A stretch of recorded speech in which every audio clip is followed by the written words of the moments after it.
নমস্কার বন্ধুরা, চন্দনা কুকিং স্টাইলে সবাইকে স্বাগত জানিয়ে চলেছি পরবর্তী রেসিপি নিয়ে।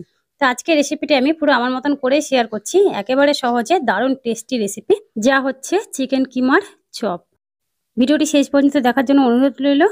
আর ভালো লাগলে ভিডিওতে একটি লাইক করবে, নতুন বন্ধুদের চ্যানেলটি সাবস্ক্রাইব করে পাশে থাকার জন্য অনুরোধ করছি। তো চলো এবার ভিডিওটি শুরু করা যাক। এখানে আমি নিয়ে নিয়েছি 5 থেকে 6 পিস হাড় ছাড়া মাংস। মাংসটা আজকে আমার বাড়িতে রান্নার জন্যই আনা হয়েছিল, সেখান থেকেই আমি 5 থেকে 6 পিস একেবারে সলিড মাংস রেখে দিয়েছিলাম। এখন মাংসগুলো মিক্সির জারের মধ্যে দিয়ে আমি একটু কিমা তৈরি করে নেব। মাংসর কিমাটা তৈরি হয়ে গেছে। এখন আমি এর মধ্যে দিয়ে দিচ্ছি একটা গোটা আলু সেদ্ধ। এখানে আমি একটা মাঝারি সাইজের আলু আগে থেকেই সেদ্ধ করে রেখেছিলাম। আর দিয়ে দিচ্ছি গ্রেট করে নেওয়া 2 চামচ পেঁয়াজ।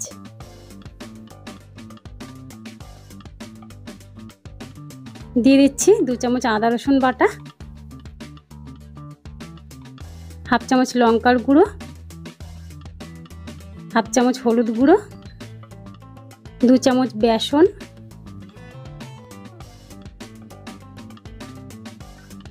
2 থেকে 3টে কাঁচা লঙ্কা কুচি, আর 1 চামচ কর্নফ্লাওয়ার। এখন দিয়ে দিচ্ছি ধনেপাতা কুচি, দিচ্ছি একটা ডিম, 1 চামচ চাট মশলা, আর সবার শেষে দিচ্ছি স্বাদ মতন লবণ। এবার সমস্ত উপকরণগুলোকে হাত দিয়ে খুব ভালো করে মেখে নেব। এখানে আমি সব কিছু ভালো করে মেখে একটা ডো তৈরি করে নেব। একটু নরম হয়ে গেলে আমি এর মধ্যে আরও 2 চামচ বেসন দিয়ে শক্ত করে মেখে নেব। এইভাবে শক্ত করে মেখে নিয়েছি। ঠিক এইভাবে মেখেছি, এর থেকে বেশি নরম বা শক্ত করে মাখবো না। এবার আমি এখান থেকে হাতে করে একটু একটু করে নিয়ে গোল গোল চপের মতন শেপ করে নেব। প্রথমে হাতের মধ্যে নিয়ে 2 তালুর মাঝখানে রেখে এইভাবে চেপে দিলেই দেখো শেপটা গোল হয়ে গেছে। এরপরে হাত দিয়ে একটু ভালো করে গোল করে নিয়েছি। ঠিক এইভাবে সমস্ত চপগুলো আমি গোল শেপ দিয়ে নিয়েছি।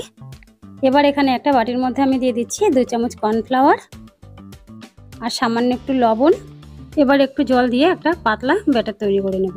তোমরা চাইলে এটা ডিম দিয়েও করতে পারো। এবার এখান থেকে একটা একটা করে চপ নিয়ে আমি কর্নফ্লাওয়ারের মধ্যে এইভাবে ডুবিয়ে তারপরে বিস্কুটের গুঁড়ো মাখিয়ে নেব। এখানে আমি বাজার থেকে কিনে আনা বিস্কুটের গুঁড়ো ব্যবহার করছি। তোমরা চাইলে বাড়িতে টোস্ট বিস্কুট গুঁড়ো করেও নিতে পারো। এবার বিস্কুটের গুঁড়ো খুব ভালো করে মেখে তারপরে আবারও 2 তালুর মাঝখানে রেখে এভাবে একটু চেপে দিচ্ছি। এতে করে বিস্কুটের গুঁড়োগুলো চপের মধ্যে খুব ভালো করে বসে যাবে। এইভাবে সমস্ত চপগুলো একটা একটা করে কর্নফ্লাওয়ারের মধ্যে ডুবিয়ে আমি বিস্কুটের গুঁড়ো মাখিয়ে নিচ্ছি। বন্ধুরা, চিকেন কাটলেট তো আমরা অনেকেই খেয়েছি, তবে আজকের রেসিপিটি আমি পুরো আমার মতন করেই তৈরি করে তোমাদের সাথে শেয়ার করলাম। এইভাবে একবার চিকেনের কিমা দিয়ে চপ বানিয়ে দেখবে, খুব সহজেই দারুণ সুস্বাদু চপ তৈরি করা যায়। এইভাবে সমস্ত চপগুলো আগে বিস্কুটের গুঁড়ো মাখিয়ে আলাদা করে তুলে নিয়েছি। এখন কিন্তু আমার চপগুলো একেবারে রেডি হয়ে গেছে। এবার শুধু ভেজে নেওয়ার পালা।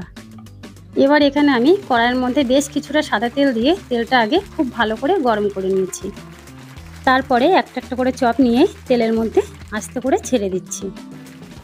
তেলটা খুব ভালো করে গরম হয়ে গেলে চপগুলো তেলের মধ্যে ছেড়ে দিয়ে গ্যাসের আঁচটা মিডিয়ামে রেখে একটু সময় নিয়ে চপগুলো ভেজে নেব।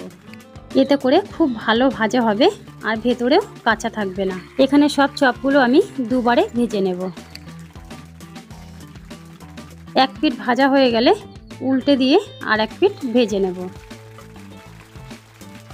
গ্যাসের আঁচ বাড়িয়ে দিয়ে সময় না নিয়ে ভাজলে কিন্তু চপের ভেতরটা কাঁচা থেকে যাবে আর খেতেও ভালো লাগবে না।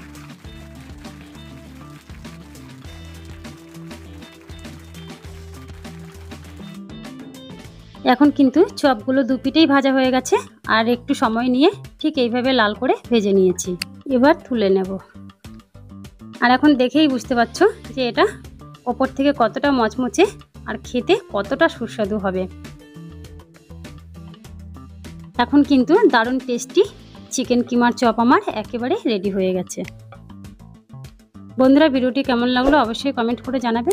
ভালো লাগলে ভিডিওটি লাইক করবে। আমার নতুন বন্ধুদের চ্যানেলটি সাবস্ক্রাইব করে পাশে থাকার জন্য অনুরোধ করছি।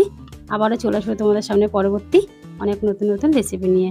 সবাই ভালো থাকবে।